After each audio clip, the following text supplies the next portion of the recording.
Hello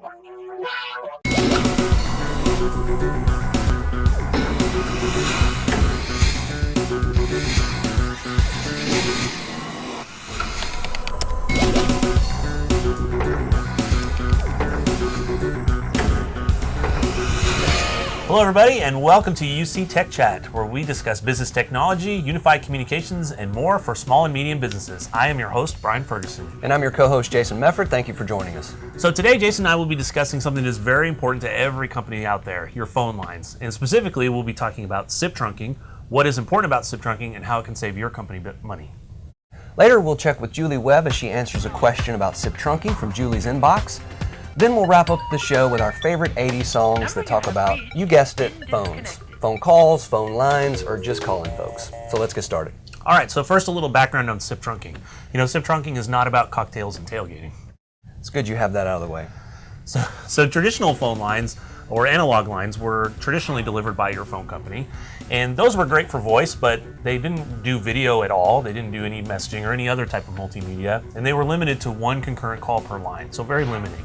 Next came T1 or PRI, digital lines, which provided 24 calls per line, which really solved that problem.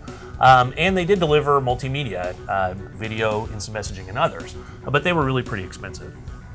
In short, trunking is a method to dynamically deliver voice and video communications to various pieces of equipment over a data connection. SIP, or Session Initiation Protocol, is the standard communication protocol used for voice and video in a unified communication solution. A SIP trunk offers many benefits and can typically save your business money while offering increased flexibility. So a SIP trunk is typically delivered over your public or private internet, and it's provided by what's called a SIP provider. Those SIP providers are often called ITSPs, or Internet Telephony Service Providers. All right, so let's talk about the cost savings that SIP trunking can provide. Your company is probably dealing with an expensive PBX with traditional phone lines that are expensive as well, and you're still stuck with old communication technology. Typically, traditional circuits like analog or T1 PRI are costly.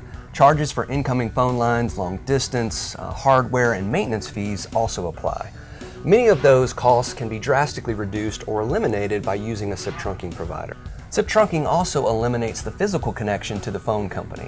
There's no need to roll a truck to your location to install a circuit or support a circuit. There are also no hardware, wiring, or circuit boxes to maintain for connection to the PSTN. Reducing multiple phone lines into a single point of entry can drastically reduce charges for incoming lines. Analog lines still have their benefits and use cases, however. If you have fax machines, credit card machines, modems, or alarm systems, sometimes keeping analog lines for those applications is preferred. Great, so hopefully now you know a little bit more about SIP trunking. If you have any further questions, let us know at #UCTechChat. So now we're going to turn things to our favorite VoIP professional, Julie Webb, and Julie's inbox as she answers another question from one of our viewers. Julie?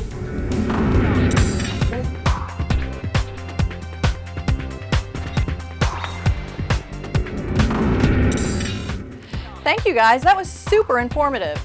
Today's question comes from Evie, who lives in Mobile, Alabama. Evie's question is, how do I prepare my company for SIP trunking? Evie, to prepare your company for SIP trunking, you need to really assess your usage rate for your business communications. You need to consider how many people are on the phone at the same time during your company's busiest hours. The answer to this question will determine how many channels you will need. Remember, SIP trunks allow for quick and easy scaling, so you may add or remove channels as needed. Network considerations must be examined, including total available bandwidth. It's very important that your company has enough bandwidth from your internet provider to ensure you can manage the required number of calls for your company.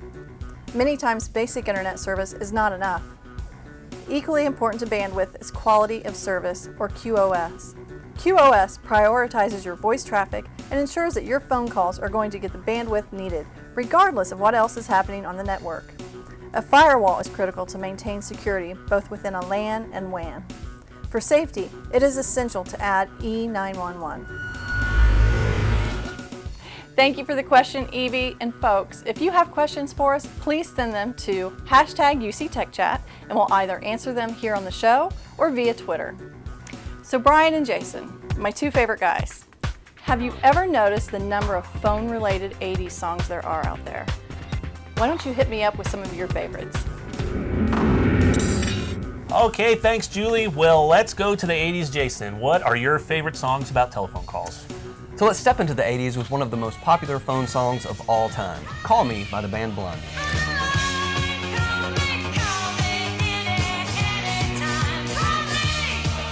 Very nice. One of my favorites, Jenny, 867-5309 by Tommy Tutone. None of us knew it was called Jenny, but we did know the number for sure. Indeed.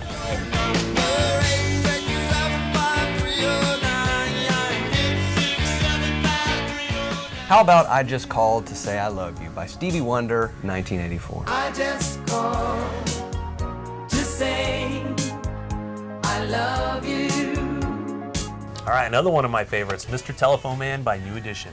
The telephone man, is something wrong? My personal favorite on the list, 1984, Operator by Midnight Star.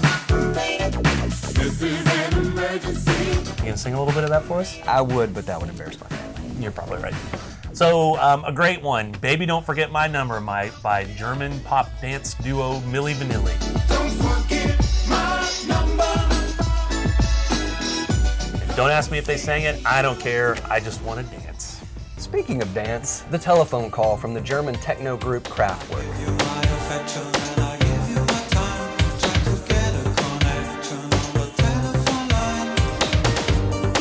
All right, so we made a list. Yes, we did. All right, so let us know your favorite telephone song from the 80s, 90s, or new millennia. Let us know at #UC Tech Chat. And thank you for joining us this week, and check us out next time on UC Tech Chat.